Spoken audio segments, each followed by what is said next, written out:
त्यक्त्वा सुदुस्तुजसुरे श्रुतिराजिलक्ष्मीं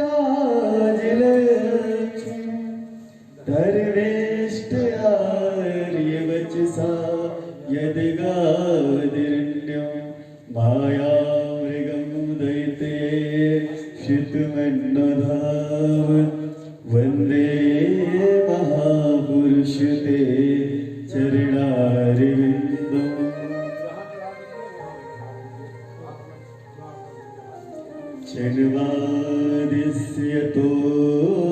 चन्वादिस्यतोऽन्वयादितर्द चावते सुधीयः शुरा तेने ब्रह्महृदाय आदिकवये मुयन्ति यत्सूरया तेजो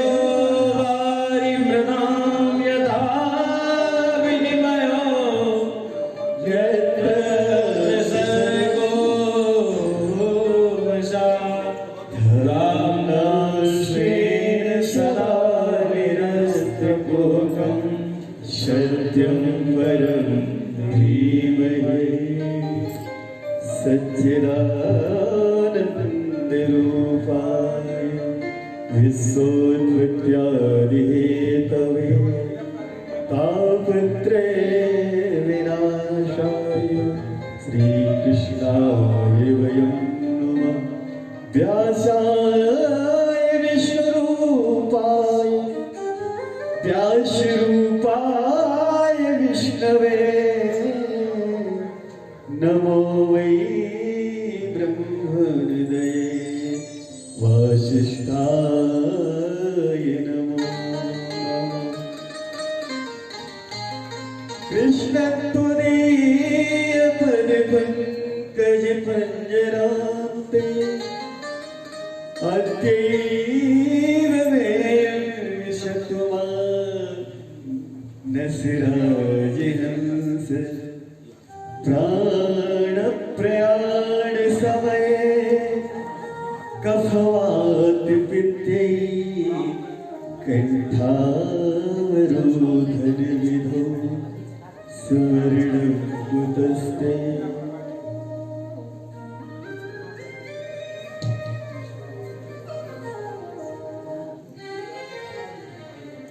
कृष्णे गोविंद गोविंद गोपाल राधे राधे किशोरी कृपा करो राधे किशोरी कृपा करो राधे स्वामिनी दया करो राधे स्वामिनी दया करो राधे लाडली कृपा करो राधे लाडली कृपा करो कृपा करो राधे दया करो कृपा करो राधे दया करो कृपा करो राधे दया करो कृपा करो राधे दया करो राधे लाडली कृपा करो राधे लाडली दया करो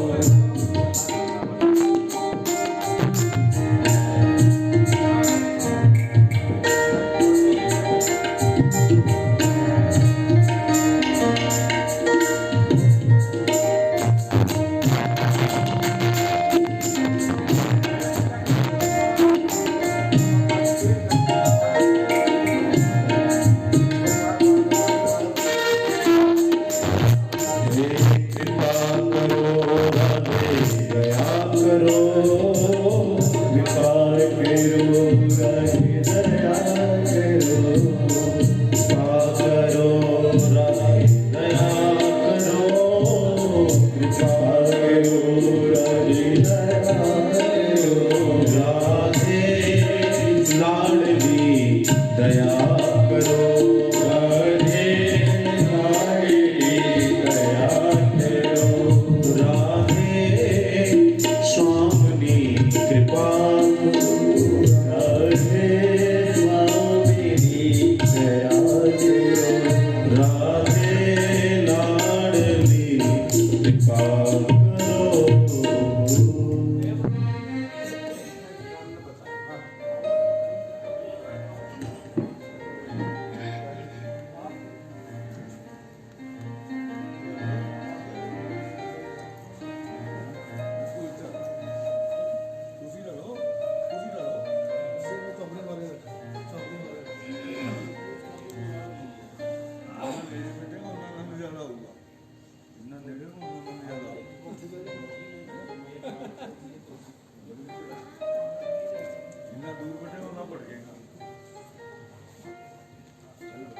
पर तू तो बच रहा है।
सच्चिदानंद रूपाय विश्वोत्पत्त्यादि हेतवे तापत्रय विनाशाय श्रीकृष्णाय वयं नमः। वसुदेवसुतं देवं कंसचाणूरमर्दनं देवकी परमानन्दं वन्दे कृष्णं जगद्गुरुं। यं प्रव्रजन्तमनुपेतमपेतकृत्यं द्वैपायनो विरहकातरया पुत्रेति तन्मयतया तरयोभिनेदो स्तं सर्वभूतहृदयं नमामि। वंशी विभूषितकरान्नवनीरदाभा पीताम्बरादरुणबिम्बफलाधरुष्ठा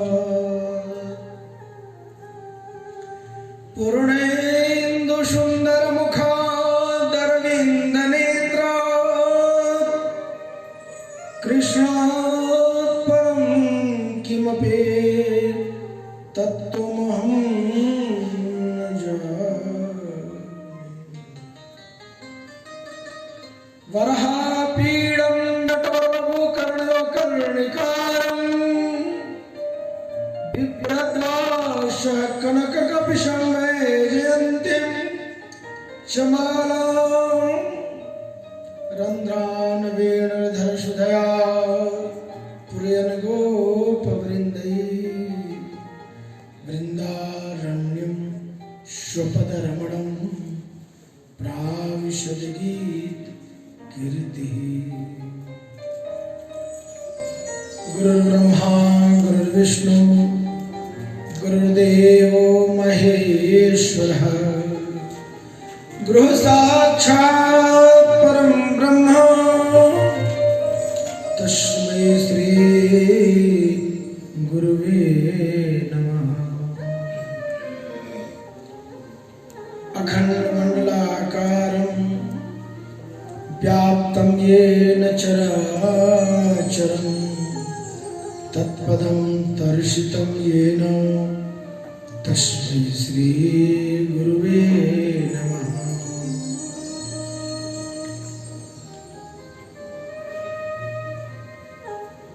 सर्वप्रथम भगवान श्री बद्रीनाथ जी के चरण में साष्टांग प्रणाम करते हुए उनकी छत्र छाया में बैठकर हिमालय की गोद में प्रत्यक्ष देव बद्रीनाथ के आशीर्वाद से आज उनके लीला का गुणगान करने का सौभाग्य उनके धाम में प्राप्त हुआ है।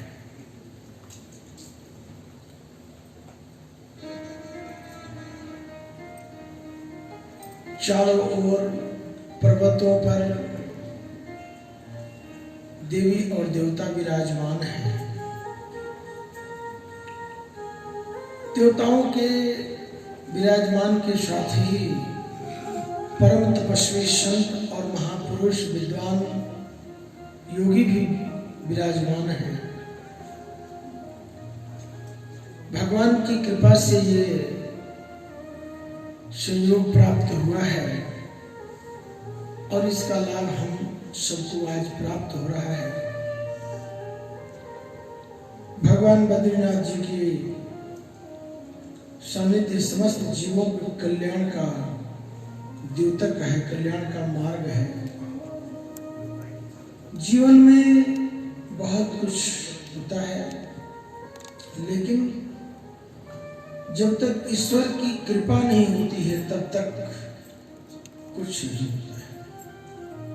परिश्रम करे कोई कितना भी, लेकिन कृपा के बिना काम चलता नहीं है।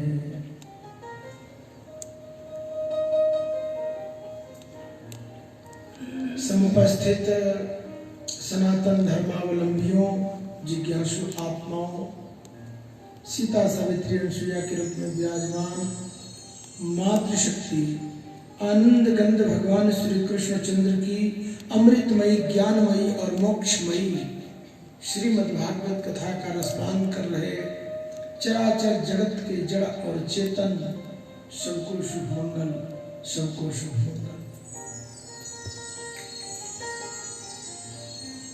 जैसे दिन है और रात है, पुण्य है और पाप है, स्त्री है और पुरुष है, सत्कर्म है और दुष्कर्म है, ऐसे ही दो प्रकार का जगत है। एक दृश्य जगत है और एक अदृश्य जगत है। एक दृश्य शक्ति है और एक अदृश्य शक्ति है। वो शक्ति दिखाई नहीं देती है, लेकिन है। दृश्य और अदृश्य। आज हम सभी हिमालय की गोद में भगवान बद्रीनाथ जी के चरणों में बैठकर उनकी अदृश्य शक्ति का फीलिंग महसूस कर सकते हैं कि यहाँ पर प्रत्येक आश्रम में, धर्मशाला में भगवान के नाम की लीला भागवत गाई जा रही है।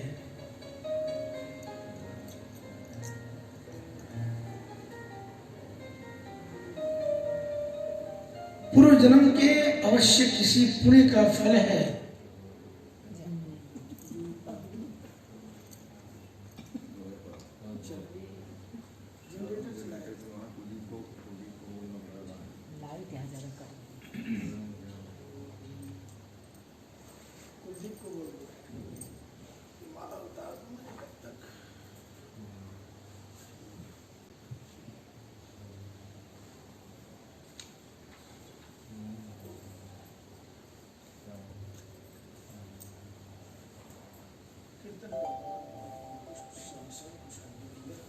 राम राम जय सीताराम, राम राम जय सीताराम, राम राम जय सीताराम, राम राम जय सीताराम, राम राम जय सीताराम, राम राम जय सीताराम, राम राम जय सीताराम, राम राम जय सीताराम, राम राम जय सीताराम, राम राम जय सीताराम, राम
चले प्रभु नाम स्मरण कर मन वाणी और जिह्वा को पवित्र करें।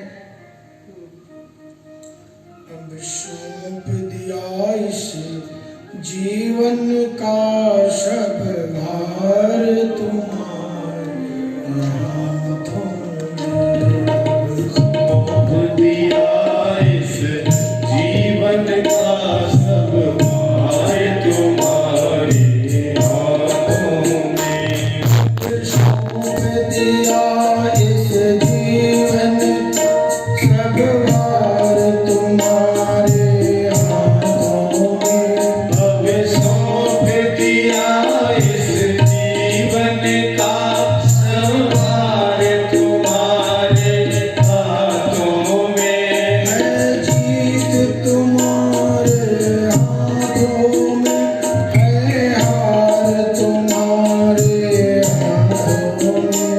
है जीत तुम्हारे हाथों में, है हार तुम्हारे हाथों में। सौंप दिया इस जीवन का सब अब सौंप दिया इस जीवन का सब भार तुम्हारे हाथों में।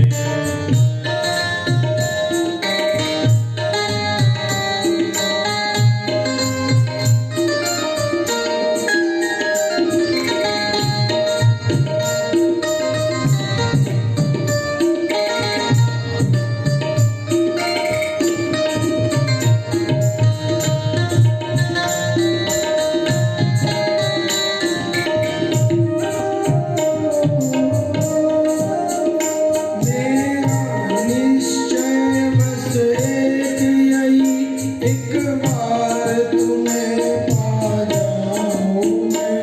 मेरा निश्चय बस एक यही, एक बार तुम्हें पा जाऊं मैं।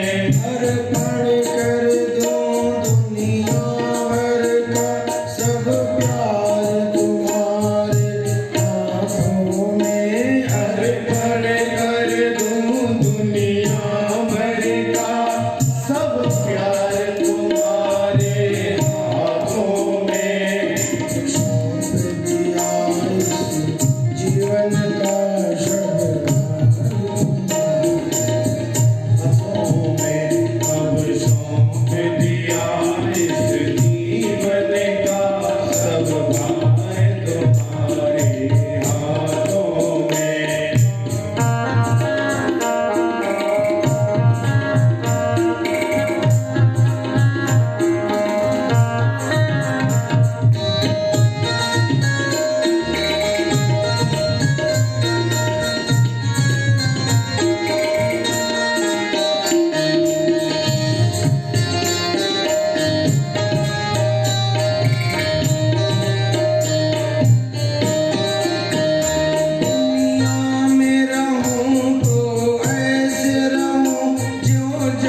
आप सभी ने कल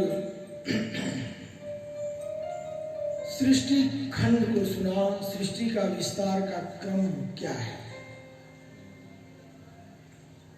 सृष्टि के विस्तार के लिए महाराज मनु ने अपनी तीनों पुत्रियों का विवाह क्रमानुसार किया। आकुति का विवाह रुचि नामक प्रजापति के साथ हुआ। देवहूति का विवाह कर्दम ऋषि के साथ हुआ और प्रसूति का विवाह राजा दक्ष के साथ हुआ।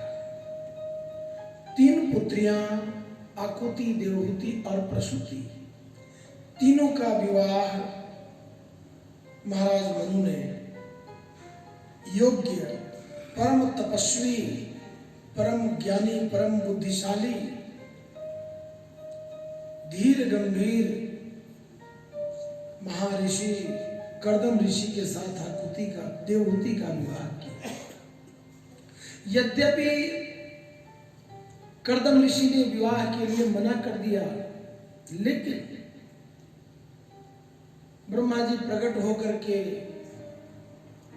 एक बात कहते हैं, पुत्र मैं जानता हूं तुम विवाह के इच्छुक नहीं हो, लेकिन हमारे इस सृष्टि के विस्तार में तुम्हारा बहुत बड़ा सहयोग की आवश्यकता है।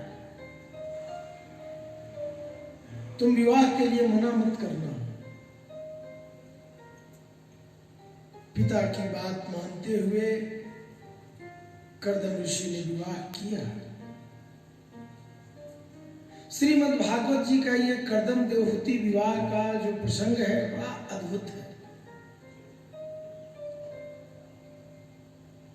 विवाह के समय ही कर्दम ऋषि ने अपनी पत्नी देवहूति से कहा है कि मेरे मन के अंदर विषय वासना विकार नहीं है, मैं परम तपस्वी हूं, तुम मेरे साथ विवाह करके सुखी नहीं रह सकती हो।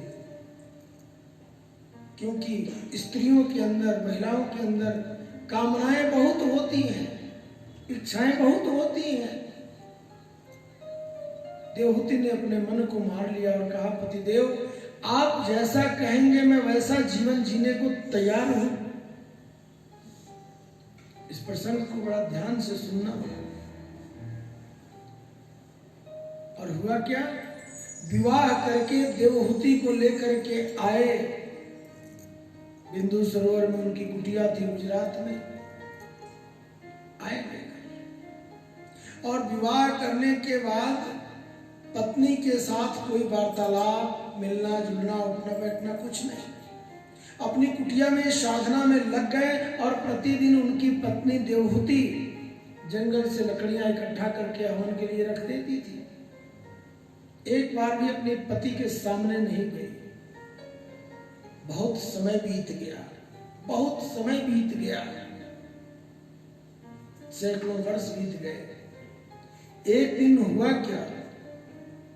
कर्दम ऋषि अपनी कुटिया में, झोपड़ी में बैठ करके साधना में लगे थे। संध्या का समय होने वाला था। देवहूति ने एक दीपक जलाया घी का, प्रतिदिन जलाकर चली जाती थी, उन पर दृष्टि नहीं पड़ती थी। आज थोड़ा लेट होने के कारण जब देखा, अरे पूछते हैं तुम कौन हो? कर्दम ऋषि अपनी पत्नी से पूछते हैं कि तुम कौन हो? गंभीर शब्द में कहती है, ईश्वर प्रणाम, आपको स्मरण है सैकड़ों वर्ष पूर्व आपने मुझसे विवाह किया था, मैं आपकी धर्म पत्नी हूं, मेरा नाम देवहूति है, आप मुझे पहचान रहे हैं? बोले हाँ पहचान रहे। लेकिन उनको एक चीज महसूस हुआ पत्नी के स्वरूप को देखकर, अरे मैं तो जंगल में तपस्या कर रहा हूं, मेरे लिए हवन की लकड़ी व्यवस्था करना, मेरे तपस्या को भंग न करना, मेरे से बड़ी तपस्या तो तुम्हारी है जो तुमने अपने ऊपर नियंत्रण रखा।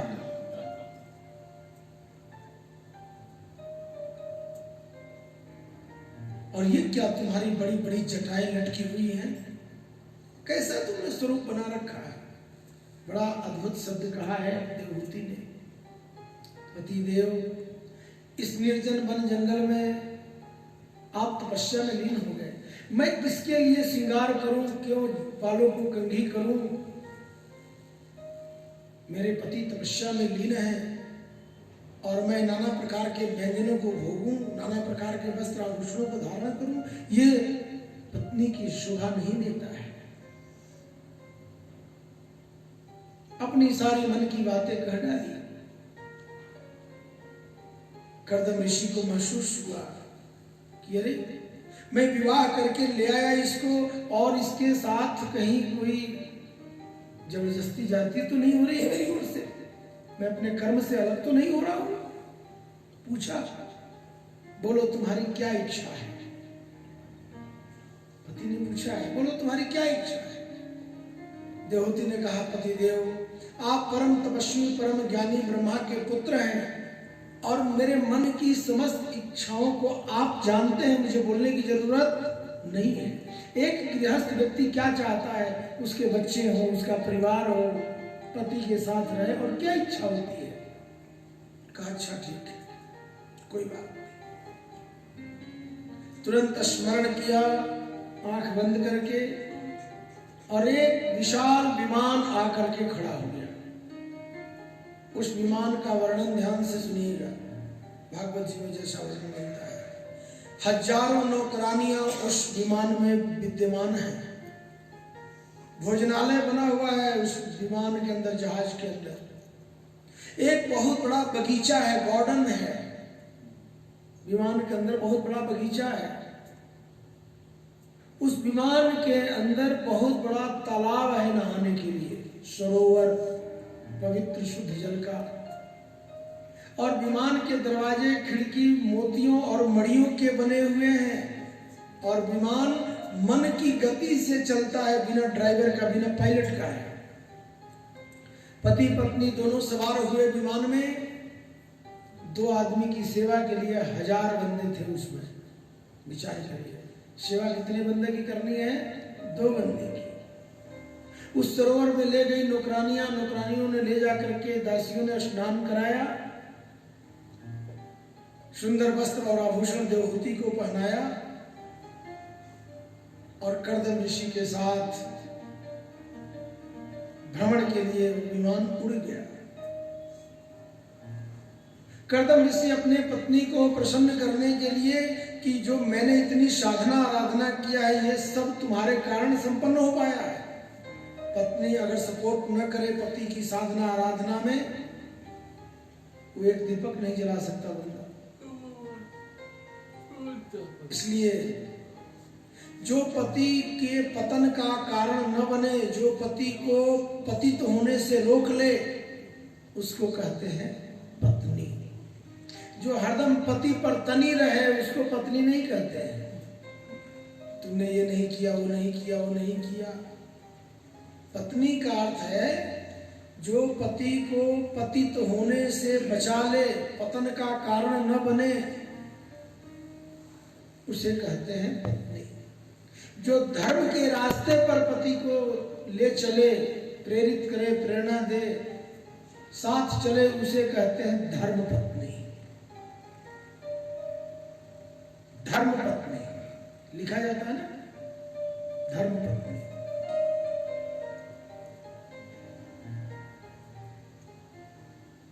बहुत समय तक ऋषिवर परम तेजस्वी कर्दम जी अपनी पत्नी देवहूति के साथ भ्रमण किए, आकाश में चलते रहे। इस दौरान उन्हें 9 पुत्रियों की प्राप्ति हुई। विचार करना, जब आश्रम लौटकर आए, ब्रह्मा जी को पता चला कि मेरे पुत्र परम तपस्वी कर्दम ऋषि अपने परिवार के साथ भ्रमण करके लौटे हैं, तो अपने परम तपस्वी पुत्र के दर्शन करने के लिए 9 ऋषियों को लेकर के ब्रह्मा जी आए। कहा है यहां पर एक अद्भुत बात, करदम ऋषि ने, पिताजी आपको हमारे आश्रम में आने की आवश्यकता नहीं थी, मैं दर्शन के लिए आपके पास आ रहा था। तब ब्रह्मा जी ने एक अद्भुत बात कहा, हे पुत्र, इस समय वर्तमान में पृथ्वी पर, संपूर्ण भूमंडल पर तुमसे बड़ा कोई तपस्वी नहीं है। मैं तुम्हारी तपस्या से अति प्रसन्न हूं, इसलिए मैं तुम्हारा दर्शन करने आया हूं। विचार करिए, एक पिता अपने तपस्वी पुत्र के दर्शन करने के लिए पुत्र की झोपड़ी कुटिया में जाता है। कितनी बड़ी मर्यादा है। हरिओम, कितनी बड़ी मर्यादा है। लेकिन अपने पिता को सम्मान दिए, आसन दिए, बैठाया, जल जलपान हुआ, वार्तालाप बढ़ी आगे। इतने में देवहूति के मन में एक बात आई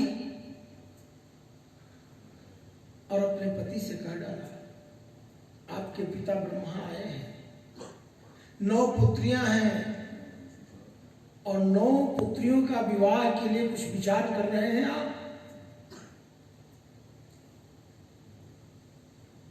करदम ऋषि ने कहा, मैं पिताजी से बात करता हूं। ब्रह्मा जी ने यहां पर अद्भुत बात कहा है कि तुमसे ज्यादा तुम्हारी पुत्रियों की चिंता मुझे है। घर के जो बड़े बुजुर्ग होते हैं ना, उनको ज्यादा चिंता होती है। हे करदम, तुम्हें चिंता करने की आवश्यकता नहीं। मैं अकेले नहीं आया हूं, मेरे साथ 9 योग्य परम तपस्वी ऋषि गण आए हैं, सभी सुयोग्य हैं। मैं इसी वक्त तुम्हारी 9 पुत्रियों का विवाह कर देता हूं। एक ऋषियों के साथ 9 बेटियों की विवाह ब्रह्मा जी ने कर दिया। अपनी पोतियों की विवाह किया। विचार करना, अब पुनः दोनों खाली हो गए। विवाह करके एक दिन एकांत शांत समय पाकर के देवहूति जी कहती है अपने पति करदम से कि 9 पुत्रियां हुई, 9 का विवाह हो चुका, अब दोनों हम घर में खाली बैठे हैं, कोई घर में संतान नहीं है, पुत्र नहीं है।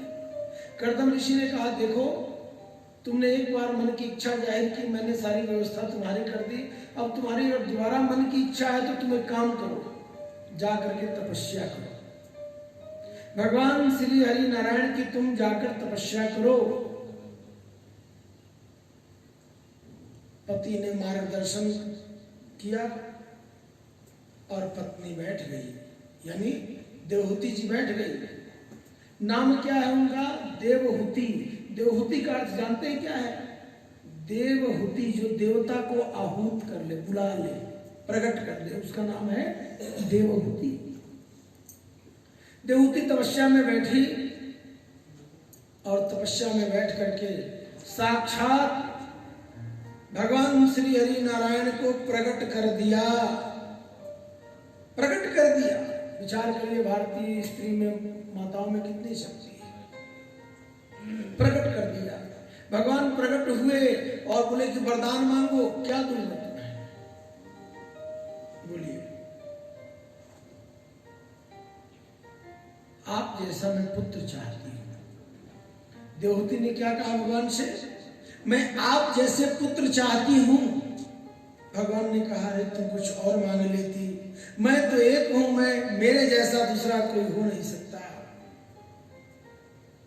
यहां पर गोस्वामी जी मानस में एक अद्भुत पंक्ति लिखते हैं, आप सरिस खोजो कहां जाई, आप सरिस खोजो कहां जाई, आप सरिस खोजो कहां जाई, आप सरिस खोजो कहां जाई, विपतव तनय हो मैं जाई, विपतव तनय हो मैं जाई।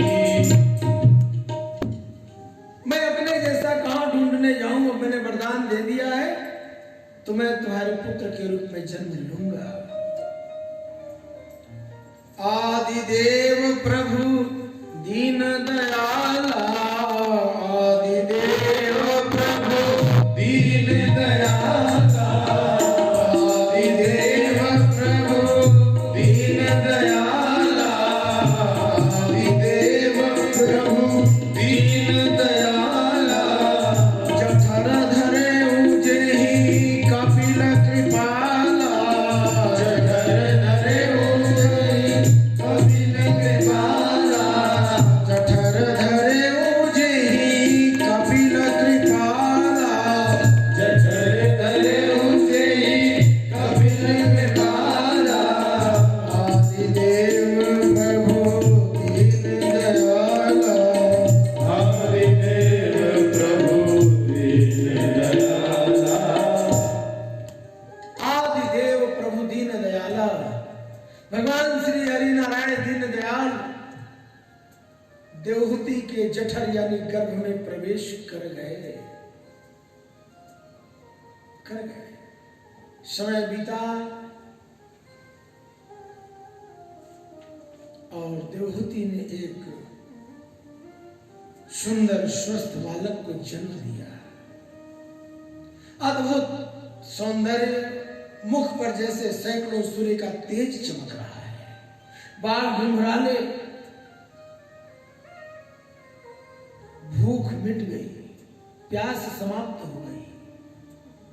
भगवान के जन्म लेने के बाद देवहूति के घर में एक अलग उमंग, खुशियां, आनंद, मंद सुगंध वायु बहने लगी। शरीर में कोई थकावट नहीं है, मन चिंतित नहीं है, मन प्रफुल्लित है। और स्मरण हुआ देवहूति को कि मैंने परम तपस्या के द्वारा इस पुत्र को प्राप्त किया है। विचार करिए, सांख्य शास्त्र जिन प्रगट बखाना, तत्व विचार निपुण भगवाना। तत्व का विचार दिया, अपनी मां को ज्ञान दिया। मां की ममता पुत्र के प्रति स्वाभाविक होती है, उनकी खूब सेवा करती है, नहलाती है, धुलाती है, खिलाती है, लाड प्यार लड़ाती है।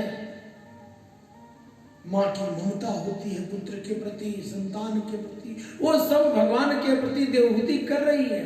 समय बीता, भगवान साक्षात श्री हरि नारायण जो कि इस समय कपिल का अवतार लिए हैं। एक दिन की बात है, उनकी मां अपनी एक इच्छा जाहिर करती है कि देखो, मैं वृद्धावस्था की ओर जा रही हूं, शरीर मेरा जीर्ण शीर्ण हो रहा है और मैं चाहती हूं कि मैं तुम्हारा विवाह कर दूं। भगवान श्री हरि नारायण अपनी मां की बातों को बड़े ध्यान से सुनते हैं। आजकल के बच्चे अपनी मां की बात सुनने को तैयार ही नहीं होते। भगवान कपिल अपनी मां की संपूर्ण बातों को पहले ध्यान से सुनते हैं और कहते हैं कि हे मां, तुम मुझे पुत्र रूप में चाहती थी, मैं आ गया। आगे का तुम विवाह आदि का चिंतन मत करो,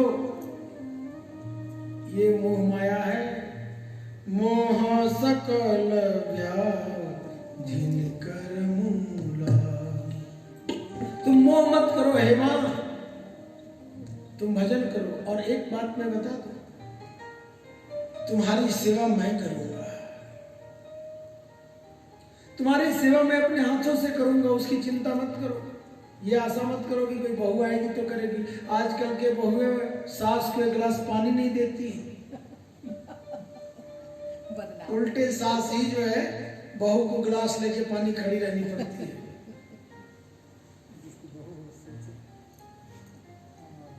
आप चिंतन मत करो। जब देखा भगवान कपिल ने कि मेरी मां की ममता मोह मेरे प्रति इतना बढ़ गया है कि कोई बात मानने सुनने को तैयार नहीं है, तब उन्होंने सांख्य शास्त्र का तत्व का ज्ञान दिया। हे मां, अन्न फल फूल दूध जूस खाने से जो शरीर में रक्त बनता है, उससे तेज बनता है, वही तेज शरीर में प्रवेश करता है और इस प्रकार से 1 हफ्ते तक वह मां के उदर में पानी के बुलबुले के समान रहता है। दूसरे महीने में बैर के फल के बराबर यह शरीर मां के उदर में रहता है, मांस के पिंड के रूप में। तीसरे महीने में ये चेतन होता है और आंवले के बड़े फल के बराबर शरीर होता है। चौथे महीने में ये मूसक के बच्चे के समान शरीर होता है मां के उदर में। एक एक महीने में शरीर मां के पेट में कैसे बढ़ता है, इसका वर्णन अपने मां को बता रहे हैं। विचार करिए, एक बेटा अपने मां को मुंह को दूर करने के लिए कैसा ज्ञान दे रहा है। हे मां, 6वें महीने में सिर निकल आता है, हाथ पैर निकल आते हैं और चेतना जागृत हो जाती है कि मैं जीव हूं, मैं मनुष्य योनि में मां के गर्भ में नरक में पड़ा हुआ हूं। नाना प्रकार के वेदना संवेदना और कष्ट सहना पड़ता है और लगता है कि हे प्रभु, मुझे इस नरक से निकालो, मैं आपका भजन करूंगा, मैं आपका स्मरण करूंगा, मैं सत्कर्म करूंगा, मैं धर्म करूंगा। 3 महीने तक कंटिन्यू, 6 महीने से 3 महीने तक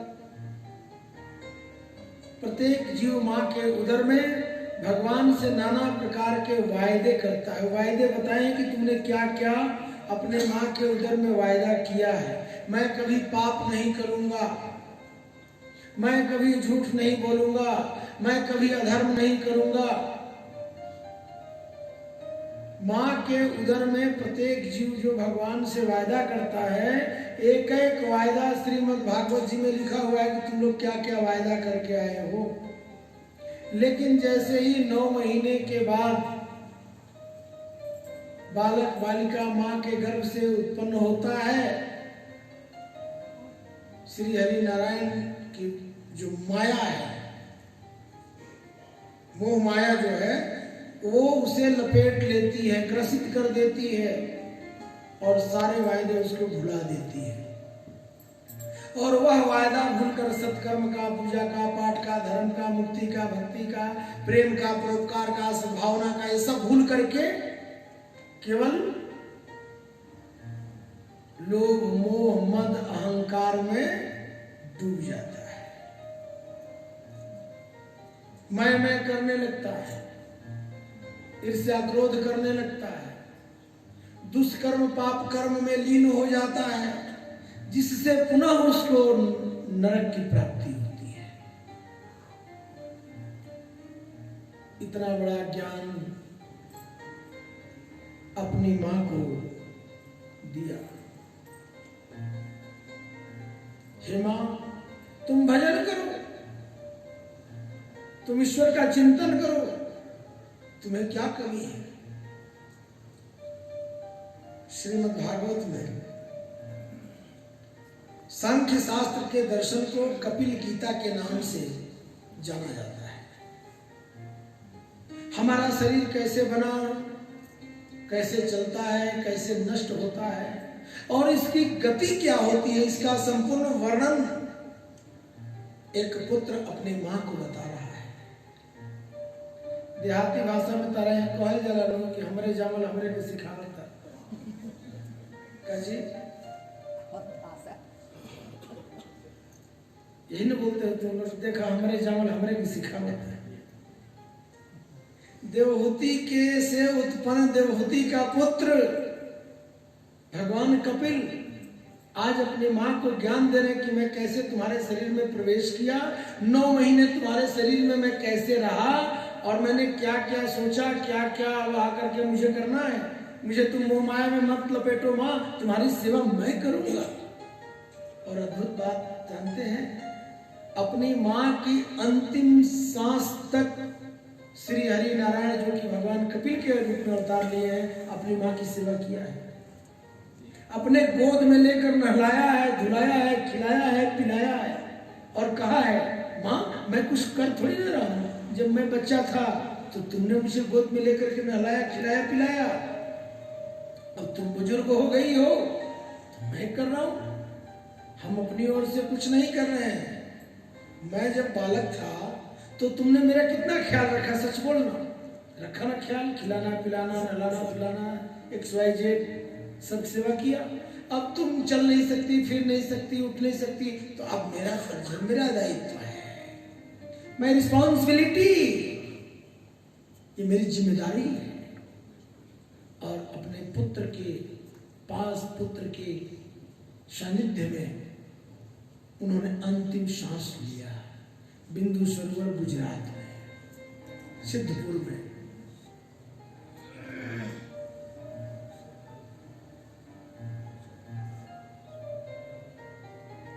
बत्तीस तत्वों का ज्ञान दिया है अपनी मां को। एक तत्व पर बोलना शुरू करूंगा तो 32 दिन बैठना पड़ेगा, सुन लो। 32 तत्वों का ज्ञान दिया है, एक तत्व का नहीं। और ये सब तत्व मिल करके हमारे शरीर, हमारे जीवन को संचालित करते हैं। पंच तत्व तो सब जानते हैं। पंच तत्वों के उप तत्व हैं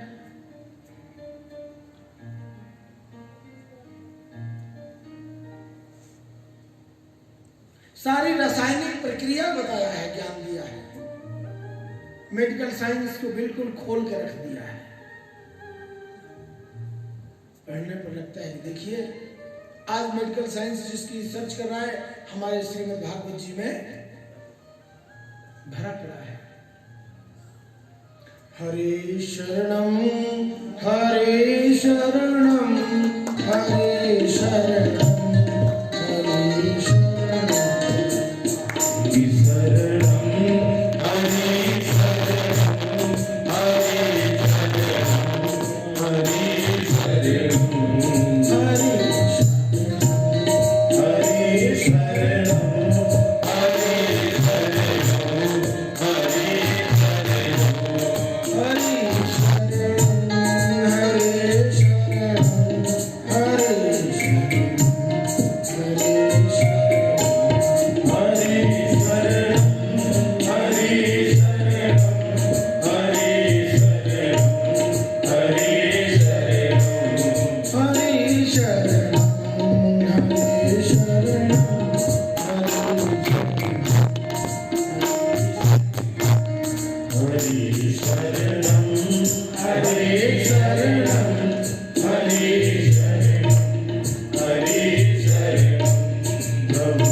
उनके पुत्र साक्षात श्री हरि नारायण भगवान कपिल ने अपनी मां का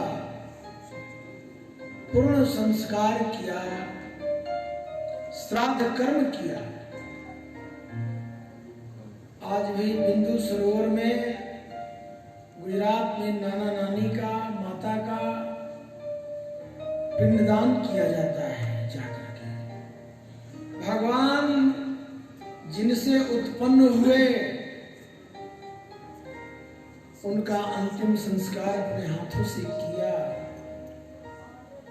यथा पिंडोदक क्रिया, यथा पिंडोदक क्रिया, पिंडदान भी किए, पिंडोदक क्रिया को किया है भगवान ने।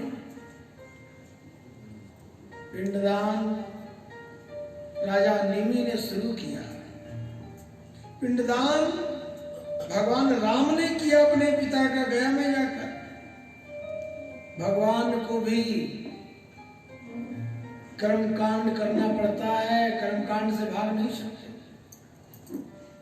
वापसी में लंका से आते समय गंगा स्नान करने के बाद प्रयागराज में पूरी कर्मकांड की विधा से भगवान राम गुजरे हैं।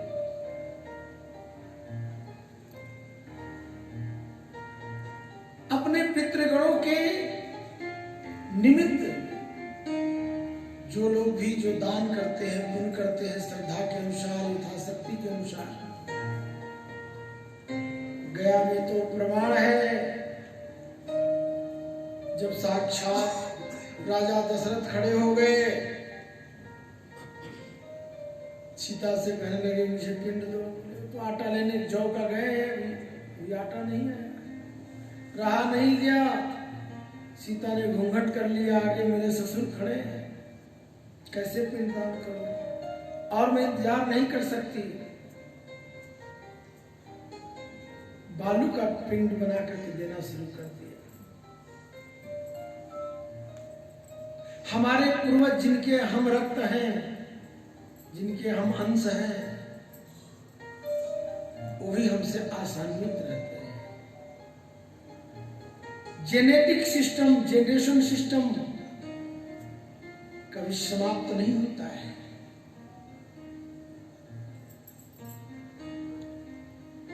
उनकी कमाई हुई संपत्ति खाएंगे, उनके बनाए हुए घर में रहेंगे, उनके दिए हुए नाम को प्रयोग करेंगे, और उनके नाम का एक दिया भी जलाना पसंद नहीं करेंगे। तो बताइए पाप के भागी बनेंगे कि नहीं? विचार करना। मां के शरीर के परित्याग के बाद भगवान कपिल मुनि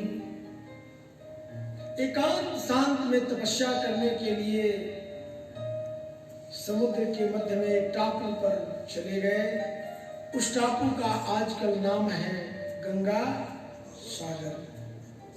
गंगा सागर में जाकर के तपस्या करने लगे। गंगा सागर का प्रसंग कल आएगा, आज नहीं। चले अगले प्रसंग में प्रवेश करते हैं।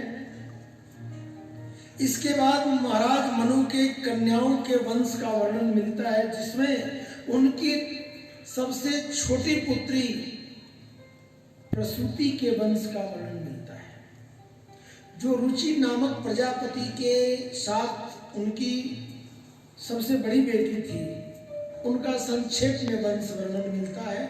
लेकिन जो सबसे छोटी बेटी थी प्रसूति, राजा दक्ष के साथ ब्याही गई थी, उनका विस्तृत वंश वर्णन मिलता है। राजा दक्ष के प्रसूति के माध्यम से 4 पुत्र और 60 पुत्रियों ने जन्म लिया। 27 कन्याओं का विवाह चंद्रमा के साथ, 13 पुत्रियों का विवाह धर्म के साथ, और अन्यान्य पुत्रियों का विवाह करके जब फ्री हो गए, तब भी उनका मन नहीं भरा। विचार करना। तो महाराज दक्ष गए जंगल में और जा करके 1000 वर्ष तक तपस्या किए, दुर्गा को प्रकट किए, प्रसन्न किए। दुर्गा प्रकट हुई, कहा वरदान मांगो। अगर आप प्रसन्न हो हे भगवती तो आप मुझे एक ही वरदान दो, मैं आपको पुत्री के रूप में चाहता हूं, तुम मेरी बेटी बन जाओ। आदि शक्ति भवानी दुर्गा ने कहा, हे राजन, मैं आपकी पुत्री नहीं बन सकती, कुछ और वरदान मांग लो। लेकिन राजा दक्ष ने कहा, नहीं, मैं आपको अपनी पुत्री के रूप में चाहता हूं। अगर आप मेरे 1000 वर्ष की तपस्या से प्रसन्न हो तो मेरी पुत्री के रूप में प्रकट हो जाओ। एक बात कहा है यहां पर आदिशक्ति ने कि हे राजन, राजाओं के अंदर तामसिक भाव होता है, क्रोध होता है, अहंकार होता है। जिस दिन आप मेरा अपमान करोगे उसी दिन नष्ट हो जाओगे। बोले, मैं इस बात का ख्याल रखूंगा कि मैं आपका अपमान न करूं। ऐसा कहा। वापस आए, अपनी पत्नी प्रसूति को बताया पूरी घटना। समय बीता। समय बीतने के बाद आदिशक्ति भवानी ने प्रसूति के गर्भ में प्रवेश किया। समय आने पर पुत्री के रूप में प्रकट हुई। अपने पुत्री के प्रकट होने की खुशी में राजा दक्ष ने राज्य को सूचना दिया कि प्रत्येक घर में घी के दिए जलाए जाएं और द्वार सजा दिए जाएं, क्योंकि आदिशक्ति भवानी ने मेरी पुत्री के रूप में जन्म लिया है। मैं सबसे भाग्यशाली राजा हूं। पूरे राज्य के प्रत्येक घरों में घी के दिए जलाए गए बेटी के होने पर। आजकल पता चल जाए कि पेट में बेटी है तो लोग उसको मार डालते हैं। 60 पुत्री होने के बाद भी उनको कोई चिंता नहीं। यहाँ एक बेटी हो जाती है तो लोगों के सिर में खुजली शुरू हो जाती है।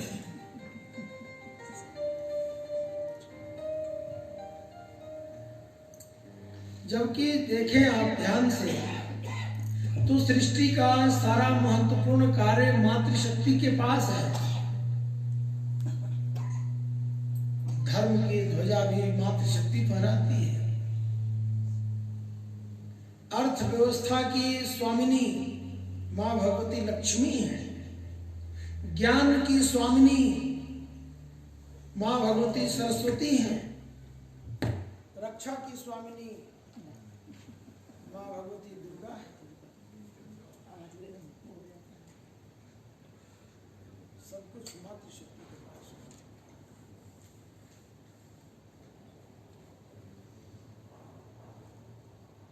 उनको बोलिए जनरेटर चला दे।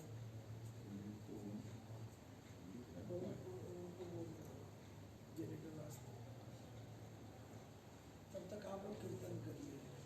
सीता राम राम राम सीता राम राम राम सीता राम राम राम सीता राम राम राम। ओ राधे श्याम श्याम श्याम राधे श्याम श्याम श्याम राधे श्याम श्याम श्याम राधे श्याम श्याम श्याम। ओ सीता राम राम राम सीता राम राम राम सीता राम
मान की चोरी तो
हरिओम।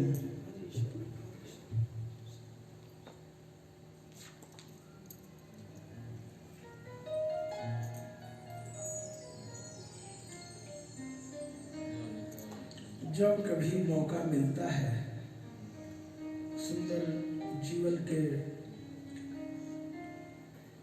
प्रसंगों को समझने का, रहस्यों को जानने का, तो इस मौके का प्रत्येक व्यक्ति को लाभ लेना चाहिए।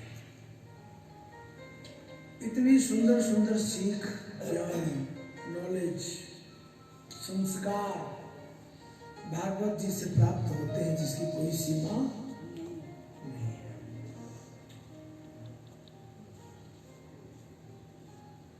सती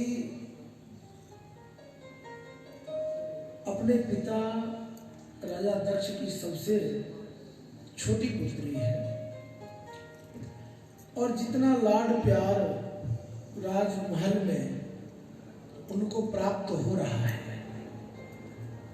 सती को शायद ही वो सुख, वो आनंद किसी को प्राप्त हो। राजपुत्री है, राजा की बेटी है, ये तो बात की बात है। वो साक्षात स्वयं आदि शक्ति है, भवानी है, दुर्गा है। घर में जब से जन्म ली है तब से एक सुंदर वातावरण घर के अंदर राजमहल में बना हुआ है। परस्पर उमंग है, एक दूसरे में उत्साह है और ऐसा लग रहा है जैसे अष्टसिद्धि नवनिधियां नृत्य कर रही है महाराज दक्ष के राजमहल में नृत्य कर रही, ऐसा लग रहा है। बचपन से ही अपने स्वभाव संस्कार को दिखाना शुरू किया सती ने। देश काल परिस्थिति के अनुसार सब चीजें चेंज होती हैं। समय बीतने पर युवा अवस्था को प्राप्त हुई। संयोग से नारद जी का आगमन हुआ। नारद जी से कहती हैं प्रसूति कि आप मेरे पुत्री के लिए कोई वर देखें तो बताएं। नारद जी वर्णन करते हैं, समझाते हैं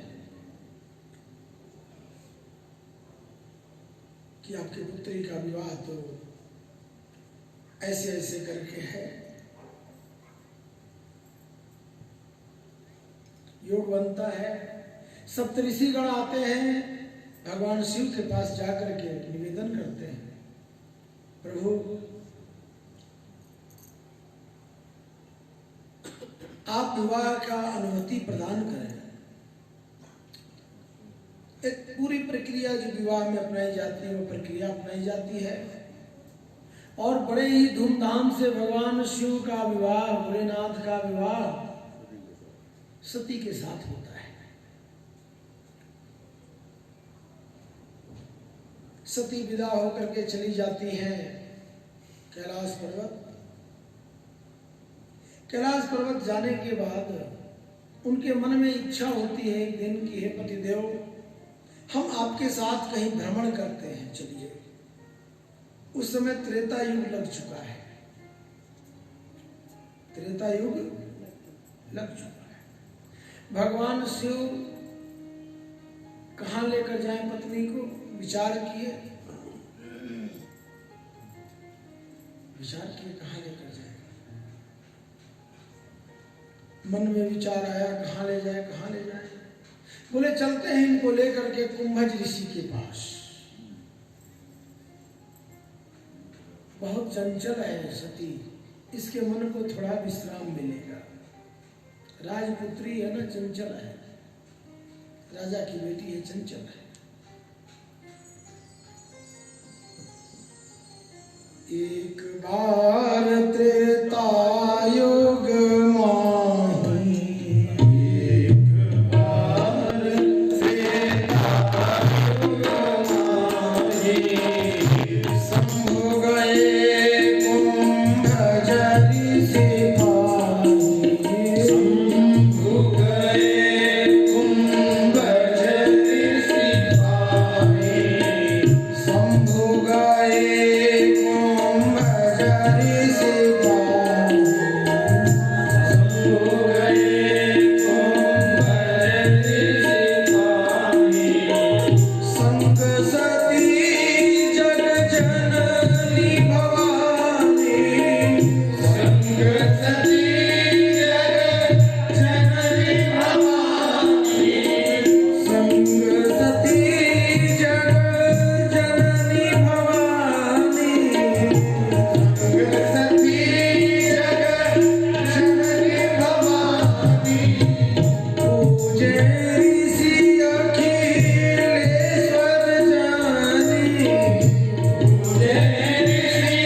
शिव अपनी धर्म पत्नी सती को लेकर के गए कहां? ब्रह्मा जी के पास कथा सुनी। लेकिन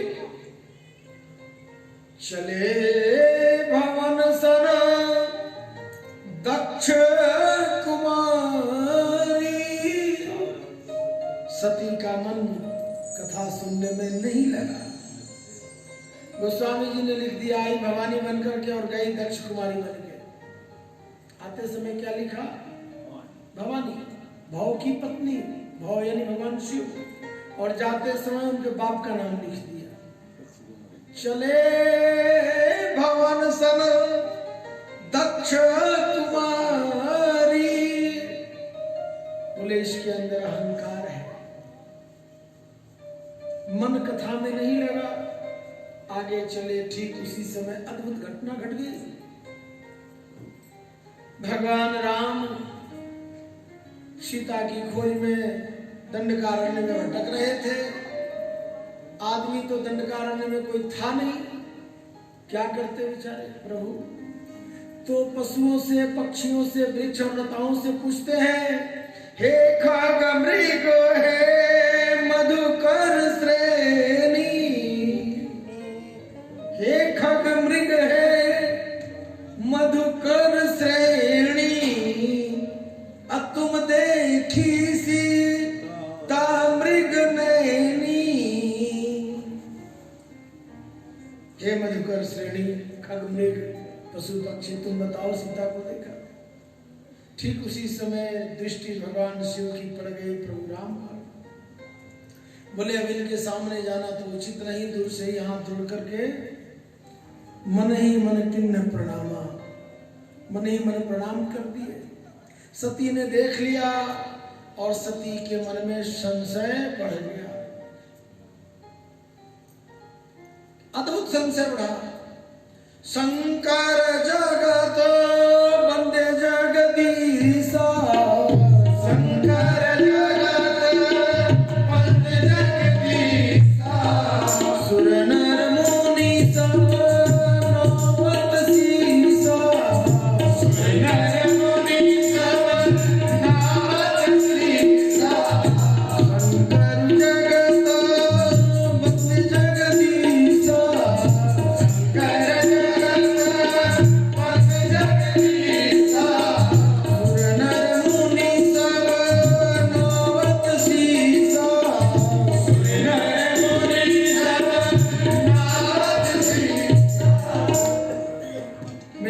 शंकर जगत वंदनीय है।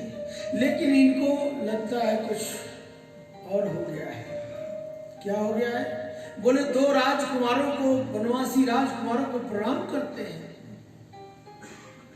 भगवान शिव ने कहा, देखो सती, तुम नहीं जानती हो, ये मेरे हृदय में विराजमान मेरे इष्ट, मेरे प्रभु हैं, मेरे राम हैं। तुम इन पर शंका मत करो, अपनी अंतर दृष्टि बदलो, थिंकिंग बदलो, सोच बदलो। अभी भी राजमहल की कुमारी तुम्हारे ऊपर कुमारी चढ़ी हुई है। राजमहल की कुमारी के ऊपर जो खुमारी चढ़ी है ये बड़ी माड़ी है। आजकल हर बंदिया के ऊपर खुमारी चढ़ी पई है। ये जड़ी खुमारी है ना, ये बहुत माड़ी होती है। ये बंधन छड़ती नहीं, किसी लायक नहीं छड़ती है। इसलिए जिस बंदे के ऊपर नाम दे खुमारी चढ़ जाए उसका कल्याण भी हो जाता है। ध्यान रखो, नाम तुम्हारी नाम चढ़ी रहे दिन रात। नाम दिया जिड़े खुमारियां ने एक तार देंदी है। जेड़े बंदे दे ऊपर ना दी खुमारी चढ़ गई एक बार, उन्हें फिर छड़दी नहीं, कहती चल मैं तेन पार ले जावा, कितने तू पे है, चल नशा नाम दा पिला दे मैनू मस्त। नाम दी जेड़ी नशा है वो बंदे दे ऊपर एक बारी चढ़ जावे, फिर बंदा मस्त मलंग हो जाता है। दुनिया की सारी दौलत, दुनिया की सारी नाम ते सोहरत ओदे वास्ते कुछ नहीं होता है, हो ही नहीं सकता है। जेड़े बंदे दा प्यार हो गया रब दे नाल, वो दुनिया में चंगी लगती है। दसो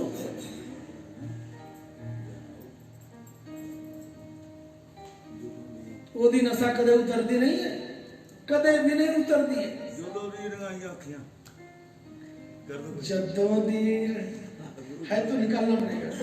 पुछदियां सारियां ਜਦੋਂ ਤੇਰੇ नाम दिया चढ़िया खुमारियां, पुछदियां सारियां नाम दिया चढ़िया खुमारियां, पुछदियां सारियां ਜਦੋਂ तेरे नाम दिया चढ़िया खुमारियां।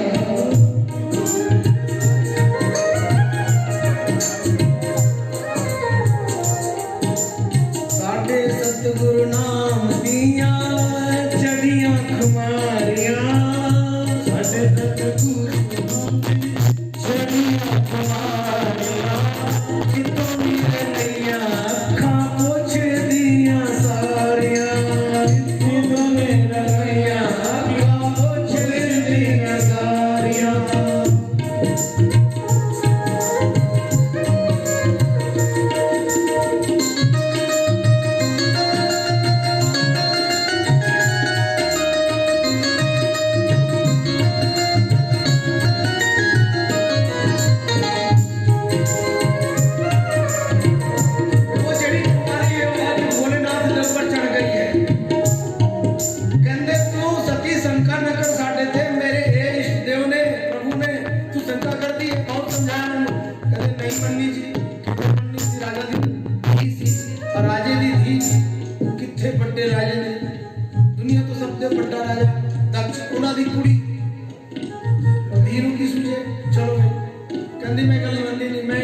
विश्वास नहीं करती, कभी पति थे बचन थे तेरा विश्वास नहीं करते, नहीं है कहते अच्छा चल कोई नहीं कर देते।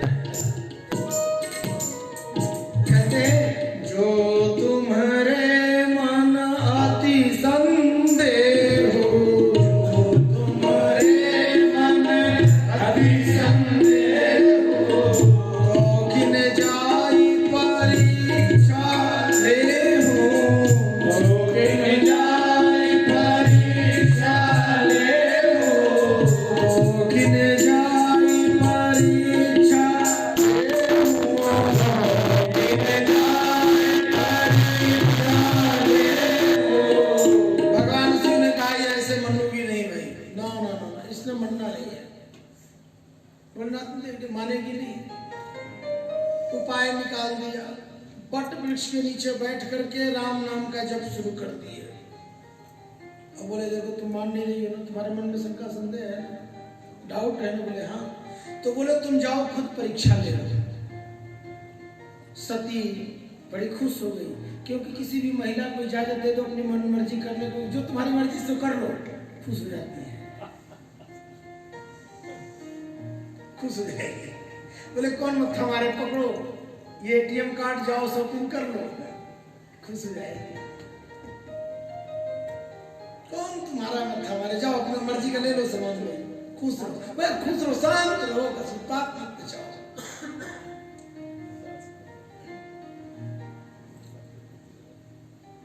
पंडित जी रात भर ब्याह कराए मंडप से, कहते देख भाई सारा कुछ तो निपट गया, उन्हें काम कर, तो 2-4 दिन बाद तो साढ़े कोला होगा, अपनी गल रख ली नो, प्रॉब्लम आ रही है, तो ऐ करो प्रॉब्लम में हुणी मुका देना। कहते पंडित जी दसो, कहते तू अपना एटीएम नंबर का जो कोड वर्ड है ना, वो दस दे हुणी कुड़ी को मंडप से, तेरा आधा क्लेश इतने में मुका देना, तेरा आधा क्लेश में इतने ही मुका देना। कहता आलो जी तुसी एटीएम कार्ड ही रख लो, पासवर्ड की लोड़ ही नहीं पैनी कदे। आ होंदा है जीवन से बंदे का आजकल। भगवान सिंह ने क्या कहा, तो किन जाए परीक्षा ले हूं, आप जाइए और जाकर आप भगवान की परीक्षा ले लीजिए, परीक्षा ले लीजिए। बस सती गई और जाते ही सबसे पहले विचार किया कि प्रभु राम सीता को खोज रहे हैं, अपनी पत्नी को खोज रहे हैं, तो सीता का रूप धारण कर लिया और जैसे ही ठुमक ठुमक कर आगे बढ़ी, पायल की आवाज आई, भगवान राम ने और लक्ष्मण जी ने दोनों ने निगाह पीछे किया तो देखते क्या है, अरे ये क्या, ये तो सीता है नहीं, सीता के रूप में पहचान गए। और कहते हैं भगवान राम राजा दशरथ का पुत्र, अपना नाम नहीं लिया उन्होंने, क्या कहा? राजा दशरथ का पुत्र राम, मैं आपके चरणों में प्रणाम करता हूँ। आप इस निर्जन वन अकेले जंगल में कहाँ घूम रही हो भैया? और मेरे हृदय में विराजमान मेरे प्रभु मेरे भोलेनाथ कहाँ हैं? अब तो पहचान गए। अब गई थी परीक्षा लेने के लिए, अब परीक्षा उल्टा देना पड़ गया। एक बात बताइए, आप जानती हैं कि इस जंगल में हिंसक पशु घूमते हैं, रहते हैं, फिर भी आप अकेली निर्जन वन में घूम रही हैं। कैसे? कहाँ है मेरे वृषकेतु मेरे भोलेनाथ? अब क्या बोले, मत्था नीचे। और तो और एक बात और पूछ दिया, किस कारण से आपने ये सीता का रूप धारण कर रखा है?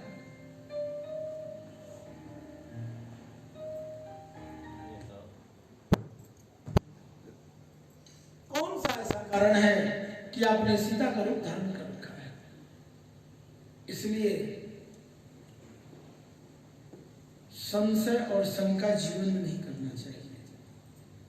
मैं इस बात को बार बार कहता हूं, कोई बात मन में आए पूछ लो, समझ लो, समझा दो, शंका मत करो। कोई बात आती है मेरे पास, कई बार दुनिया घूमता रहता हूं रोज, आप लोग जानते हैं, कुछ बातों को अनसुना कर देता हूं।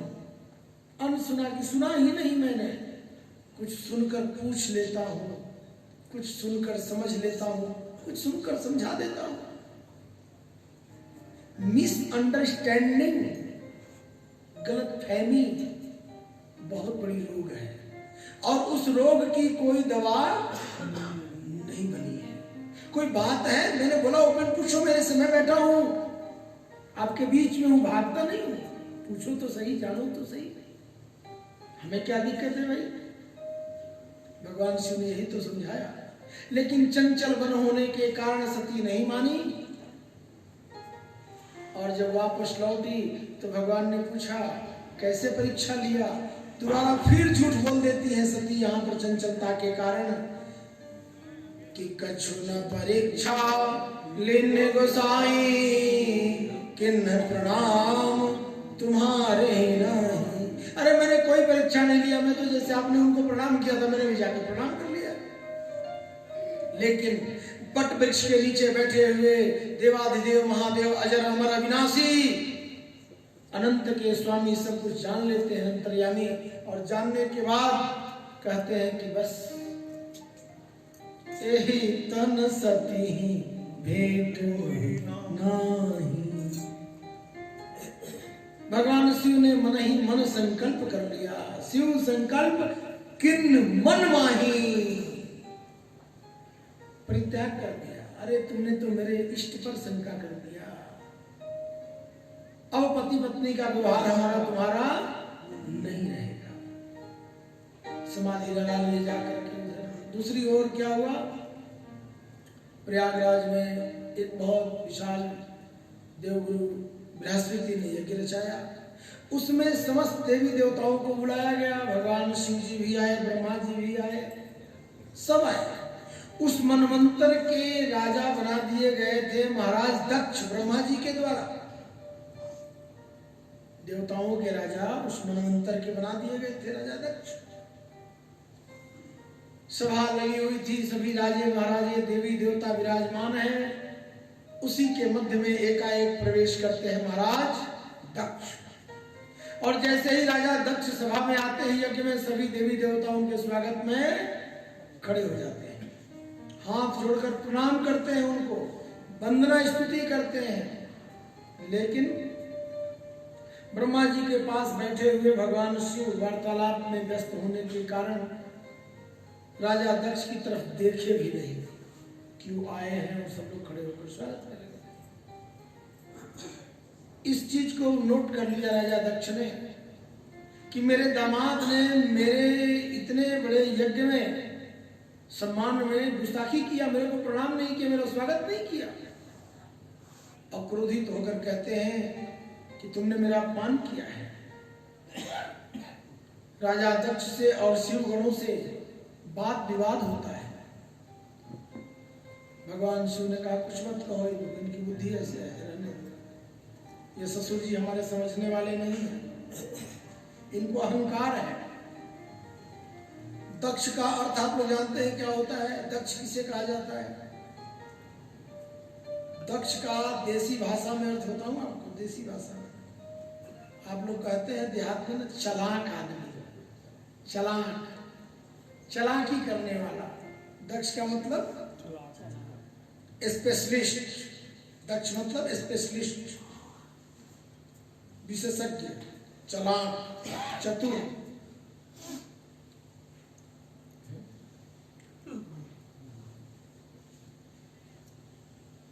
भगवान शिव ने अनसुना कर दिया, जाने बात विवाद को भुला दिया। लेकिन राजा दक्ष ने कहा कि मैं इससे भी बड़ी यज्ञ करूंगा, सभी देवी देवता आएंगे और आपको नहीं बुलाया जाएगा। अपने दामाद को नीचा दिखाने के लिए संकल्प ले लिया और जा करके देखिए अज्ञानता का दर्शन कि यज्ञ का शुरुआत कर दिया। सभी पुत्रियों को बुलाया, लेकिन सती को नहीं बुलाया, क्योंकि भगवान शिव से द्वेष कर लिया था। आकाश मार्ग से जा रही थी सारी बहनें अपने अपने पतियों के साथ सज धज करके। सती ने पूछा कि तुम कहाँ जा रही हो? सभी बहनों ने कहा अरे सती, तुमको पता नहीं पिताजी ने यज्ञ रचाया है कनखल हरिद्वार में? बोली नहीं, मुझे तो निमंत्रण ही नहीं, सूचना नहीं है। अच्छा, भगवान शिव ने कहा ठीक है, ऐसा है, देखो जहां कोई ना बुलाए जाना नहीं चाहिए। भगवान शिव ने सती को बहुत समझाया कि मत जाओ, लेकिन सती मानी नहीं मानी सती। मैं पिता के घर जाऊंगी, जब से ब्याह कराई आज तक गई नहीं, जाऊंगी। भगवान शिव ने कहा कि नहीं, बिना बुलाए जाने पर बहुत बड़ा अपमान होता है।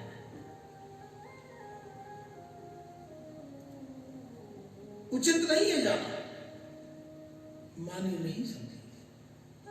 भगवान शिव ने बहुत ही समझाया, जिसको बहुत कहा जाता है, बहुत ज्यादा समझाया। जब सती नहीं मानी तो भगवान शिव ने अपने गणों के साथ विदा कर दिया कि जाओ। और जैसे ही सती शिव गणों के साथ राजा दक्ष के राजमहल के दरवाजे पर पहुंचती हैं, दुर्भाग्य देखिए सती का। उनकी पहली मुलाकात होती है अपने पिता से। पिता भवन जब गई भवानी, दक्ष त्रास का पुन सन्मानी।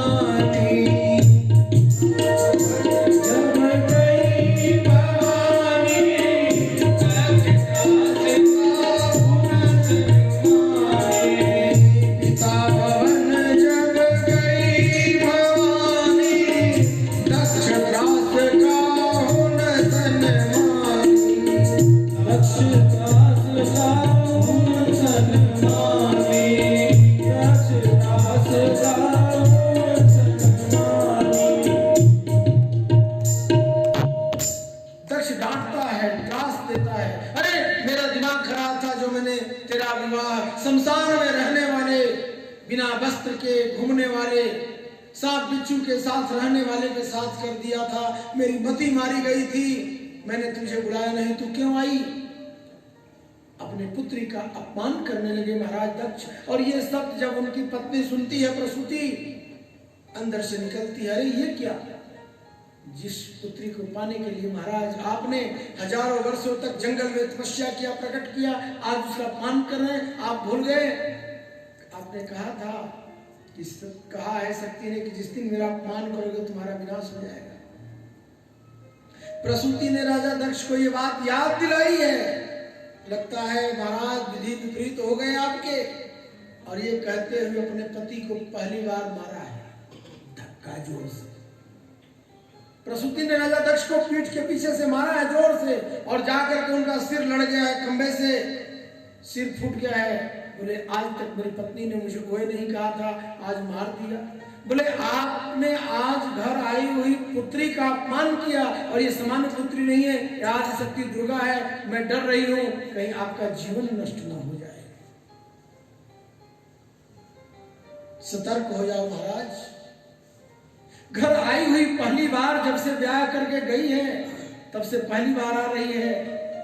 मेरा कर्तव्य बनता है कि मैं जल का लोटा लेकर दरवाजे पर खड़ी रहती और जल का अर्घ देते हुए अपनी पुत्री का स्वागत करती, अपने घर में ले जाती, और आप इसका अपमान कर रहे हैं। दौड़ कर जाती है और जाकर के एक ही शब्द कहती है सती से, बेटी तू मेरी बेटी है, आ।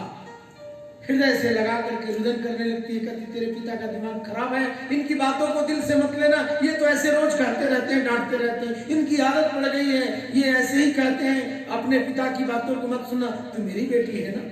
हृदय से लगाकर अपनी पुत्री को लेकर के कक्ष में जाती है और एक ही बात कहती है, पुत्री तू नाराज मत होना, सब कुछ तेरा है, जो भी आंख के सामने दृष्टिगोचर हो रहा है, हे पुत्री ये सब तेरा है, ये तेरा कक्ष, ये तेरे कपड़े, ये तेरे गहने, सब कुछ तेरा है बेटा। इतना आदर और प्रेम देती है एक मां अपने पुत्री को। बेटी पहली बार घर आई है, उसका सम्मान होना चाहिए। सोचिए क्या दृश्य रहा होगा। थोड़ी देर वार्तालाप के बाद सती अपने पिता के विशाल यज्ञ मंडप में प्रवेश करती हैं यज्ञ देखने के लिए शिवगणों के साथ में। और वहां पर होता क्या है कि देखती है कि एक लाइन से ऋषि पूषा, इंद्र आदि समस्त देवताओं के आसन लगे हैं, अपने अपने आसन पर समस्त देवता बैठे हैं और देवाधिदेव महादेव के लिए कोई आसन नहीं है। सती ने कहा, पिताजी मैं सब कुछ बर्दाश्त कर सकती हूँ, मैं अपने पति का अपमान बर्दाश्त नहीं कर सकती। और ये कहते हुए योग अग्नि को प्रज्वलित किया, देवताओं को डांटते हुए कि जिस यज्ञ में मेरे पति का स्थान नहीं, वहां पर आप लोग कैसे आ गए। सभी देवता अपने सिर को नीचे शर्म से झुका लेते हैं और सती योग अग्नि को प्रज्वलित करती है और धक धक धक धक धक धक धक धक धक धक धक धक अग्नि जलना शुरू हो जाती है। सती के शरीर में आग लग जाती है। शिवगण यज्ञ मंडप पर अटैक कर देते हैं और सभी देवताओं के ऊपर मार मार के डंडे मार मार के त्रिशूल से घायल कर देते हैं। त्राय त्राय हाहाकार मचता है और सती का शरीर जल रहा है। मचा हाहाकार, यज्ञ भी ध्वंस हो गया।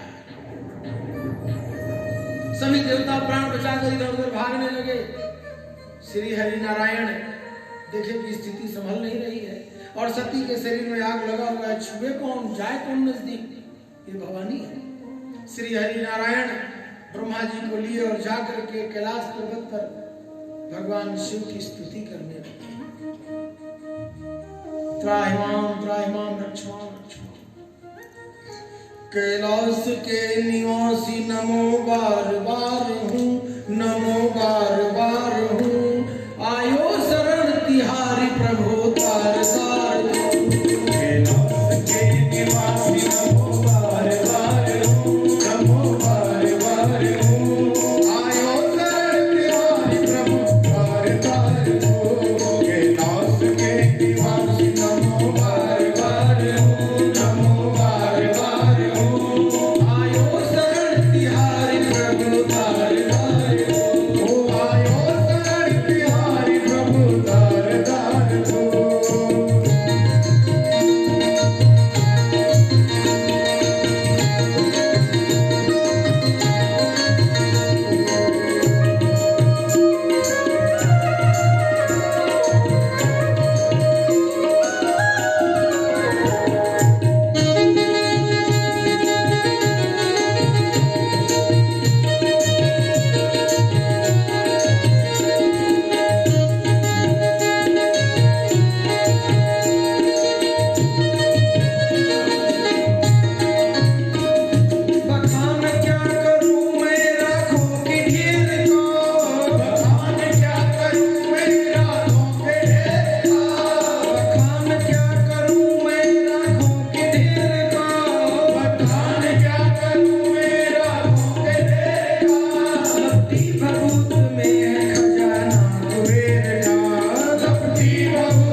सभी देवताओं ने कैलाश जाकर भगवान शिव को आवाहन किया, बुलाया, निवेदन प्रार्थना किया, रुदन करने लगे।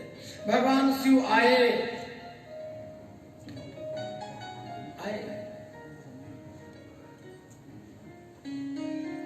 जलते हुए शरीर को सती के कंधे, अपने कंधे पर रखकर चल पड़े।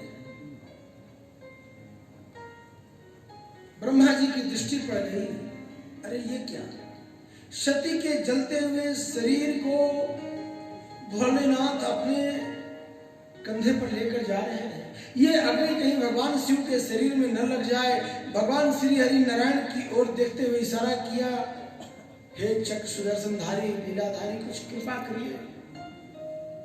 भगवान ब्रह्मा जी के मन की बात को श्री हरि नारायण समझ गए और उन्होंने चक्र सुदर्शन को आदेश दिया कि जाओ, सती के शरीर को खंड खंड खंड खंड कर डालो ताकि अग्नि आगे न बढ़े। चक्र सुदर्शन गया और सती के शरीर काटना शुरू किया। जहां जहां सती के शरीर के एक एक टुकड़े गिरे, आज 51 शक्तिपीठ है। वही 51 शक्तिपीठ है जहां जहां पर जोंग गिरे हैं। विचार करना, सती के शरीर में जब आग लगी थी तो एक अद्भुत बात हुई। मरते समय सती ने एक बात कहा था। मरते समय भी उनकी भावना क्या है, एक पत्नी के अंदर पति के प्रति मरते समय भी क्या भावना होनी चाहिए, ये इस प्रसंग की रहस्य है। इसीलिए हरिद्वार की कथा में मैंने भागवत नहीं बोला था, मैंने भागवत रहस्यम बोला था। जो भागवत का एक एक प्रसंग का जो रहस्य है हरिद्वार की कथा में मुझे याद है, मैंने भागवत पर बिल्कुल ही नहीं बोला था। मैं तो भागवत के जो मूल तत्व है, रहस्य है, उनको खोलने का प्रयास किया था। सती मरत हरिसन वर मांगा, जन्म जन्म शिव पद अनुरागा। मरते समय भी वरदान मांगती है कि मैं जन्म जन्म तक मेरा अनुराग, मेरा प्रेम भगवान शिव के साथ। और यहाँ तो बात नहीं बनती है तो बोले मेरी किस्मत माड़ी थी जो तुम्हारे साथ मेरी शादी हुई। तुम हमसे दुखी, हम तुमसे दुखी, न तुम चंद्रमुखी न मैं सूरजमुखी, काम कहाँ नहीं करना। एक दो बच्चे हो गए, बड़े हो गए तो बोले तुम तो अब बन गई ज्वाला। हर बात बात पर पत्नी टोकने लगे, डांटने लगे। तो उसको चंद्रमुखी और सूरजमुखी से ऊपर क्यों कहते, सूरजमुखी ने सूरजमुखी ज्वालामुखी बन जाते हैं। हालात है लोगों का, आजकल लाइफ स्टाइल ऐसा लोगों ने क्रिएट कर दिया है ना ऐसा। लेकिन यहाँ पर कितना बड़ा रहस्य है कि शरीर जल रही है, आग लग चुकी है बॉडी के अंदर, और सती क्या कहती है, जन्म जन्म शिव पद अनुराग। यह है अटूट प्रेम, जन्म जन्म का साथ है हमारा, तुम्हारा तुम्हारा। मुझे याद है मंडी की एक बार शिवपुराण की कथा में प्रसंग ये आया था, इस पर ही मैं 2 दिन भूल गया था। याद है, कहा था ना पार्वती ने, अब तो शिवपुराण में चले जाएंगे फिर, मैंने कहा था कि ये क्या, मुझे अच्छा नहीं लगता है आपका स्वभाव। बोले क्यों, क्या हुआ? बोले ये क्या, मरे हुए ये मुंडों की माला अपने गले में लटका रखी है। बोले मौका आने दे पार्वती, मौका आने दे, क्यों तू परेशान है, शांति रह, मौका आने दे। क्या मौका आने दे, मरे हुए ये अपने गले में टांग रखा है, मुर्दों की खोपड़ी लेकर के शमशान से उठा लाए। बस मौका मिल गया एक दिन भगवान भोलेनाथ को। बोले बस आज मैं इसको बताता हूँ। पार्वती पहचान रही इन खोपड़ियों को, पहचान, ठीक से देखो, तो ठीक से देखो। तुम्हारी शादी इतनी बार मेरे से हो चुकी है, तुम इतनी जिद्दी थी, तुम्हारी खोपड़ियों को मैंने देखो गले में धारण कर रखा है। तुम क्या मरते समय वरदान मांगती हो, हरि से मांगती हो ना, भगवान विष्णु से ही वरदान मांगती हो कि जन्म जन्म सुपद अनुरागा, तो केवल तुम ही अनुराग मेरे से प्रेम करती हो, मैं भी तुमसे प्रेम करता हूँ। तुम्हारी शादी मेरे से इतनी बार हो चुकी है, गले में ये खोपड़ी सब तुम्हारी है, किसी और की नहीं। देख लो, ये सती रूप का, ये गौरी रूप का, ये रूप का एक रूप दिखा दिया भगवान, ये सब तुम्हारी खोपड़ी है। तुम्हारे मरने के बाद भी तुम्हारे यादानु मैंने संजोग के अपने दिलों लगा रखा है। प्रेम एक तरफा नहीं, प्रेम दोनों तरफ से होता है। देखो, अगर तुम मुझसे प्रेम करती हो, मरते समय भी वरदान मांगती हो, तो मैंने तुम्हारे उस वरदान को व्यथा नहीं जाने दिया है। तुम्हारी खोपड़ी को देखो, मैंने गले में से ये सब जो माला है खोपड़ी की मेरे गले में, ये सब तेरी खोपड़ियां हैं, सब एक एक खोपड़ी देख ली। पार्वती मौन बोले, आज के बाद प्रभु कोई क्वेश्चन नहीं, ऐसे ही संसार किन्ह भानी, ऐसे ही संसार किन्ह भानी, ऐसे ही संसार किन्ह भवानी, ऐसे ही संसार किन्ह भवानी। देवता को कहे वो बखानी,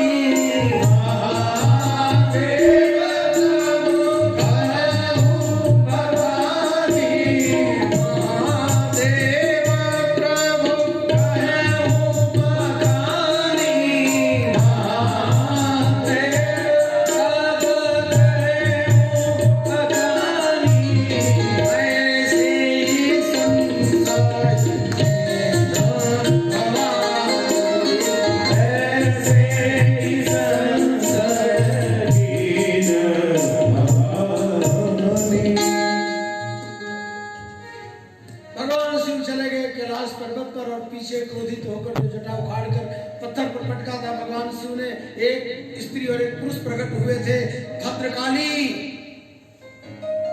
और वीरभद्र, दोनों आए और पहुंच करके हरिद्वार में राजा दक्ष की यज्ञ को ताश-नश करते हुए, युद्ध करते हुए त्रिशूल से राजा दक्ष की गर्दन काट डाला वीरभद्र ने। गर्दन अलग, डेड बॉडी अलग। वीरभद्र ने कहा, मैं शिव की जटा से प्रकट हुआ हूँ और ये नृत्य कर रही है जो भद्रकाली, लगता है संपूर्ण संसार को खा डालेगी, चबा डालेगी। आपने सती का अपमान किया है, आपको जीवन जीने का अधिकार नहीं। पुनः देवता रुदन करते हुए कैलाश पर्वत को गए और जाकर के भगवान शिव को स्तुति वंदना किया। पुनः लेकर भगवान शिव को आए कनखल ससुराल। अरे बोले महाराज, घटना घटती रहती है, ससुराल नहीं छूटती है, चलिए ससुराल। ससुराल से नाराज ज्यादा दिन नहीं रहा जाता है, चलिए करिए कल्याण अपने ससुर का। उनकी गर्दन अलग कटी पड़ी है, आपकी जटा से उत्पन्न आपके पुत्र ने उनका गर्दन काट रखा है। भगवान शिव से नहीं रहा गया, क्योंकि भगवान शिव का एक नाम है, आशुतोष तुम अवघड़ दानी, आरती हरहु दीन मम जानी। आशुतोष है भगवान शिव, अपने स्वभाव के अनुसार भगवान आए। बकरे के बच्चे का गर्दन काट करके इंसान के राजा दक्ष के ससुर के अपने गर्दन में जोड़ा, प्राण का आवाहन करके प्राण स्थापित किया, प्राण का संचार किया और तब जाकर के अंतिम में यज्ञ का पूर्णाहुति भगवान शिव ने डाली। देवताओं ने संकल्प लिया कि जिस यज्ञ में भगवान शिव नहीं आएंगे, भगवान शिव का स्थान नहीं होगा, वहां कोई हम लोग नहीं जाएंगे, कभी नहीं जाएंगे। ये कहते हुए यज्ञ पूर्ण हुआ और भगवान शिव ने यज्ञ की पूर्णाहुति की, आहुति की और वहीं पर अपना स्वरूप अपने ससुर राजा दक्ष को प्रदान किया। आप लोग हरिद्वार में जाते हैं ना, दक्षेश्वर महादेव मंदिर है, आज भी राजा दक्ष की कटी हुई गर्दन वहां पड़ी है, देखा आपने ना, तो गर्दन कटी हुई पड़ी है। आज भी आप शिवलिंग को देखेंगे राजा दक्ष का, तो ये गर्दन का भाग है शिवलिंग का, वो कटा हुआ है पूरा, ऐसे गर्दन कर देख लीजिए। आज भी दक्षेश्वर महादेव के रूप में भगवान शिव कनखल में गंगा किनारे आज भी है। प्रेम से बोले दक्षेश्वर महादेव की जय। इन्हीं शब्दों के साथ आज के पहले सत्र की प्रसंग को विराम देता हूँ। ठीक 4 बजे आप सभी दूसरे सत्र के लिए बधाइए। हरे शरणम हरे शरणम हरे शरणम हरे शरणम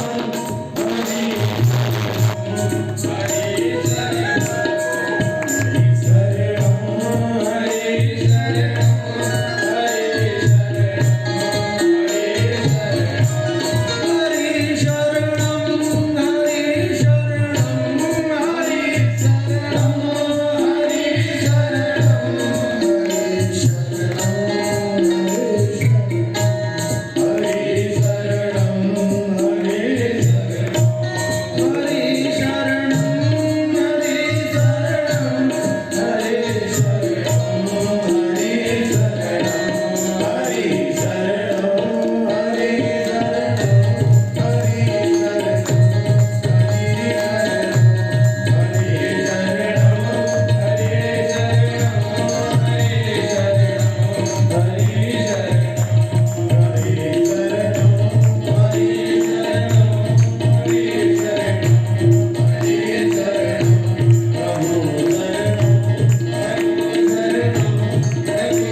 सब्सक्राइब कीजिए हमारे चैनल को और बेल आइकॉन को दबाइए हमारी लेटेस्ट वीडियो सबसे पहले देखने के लिए।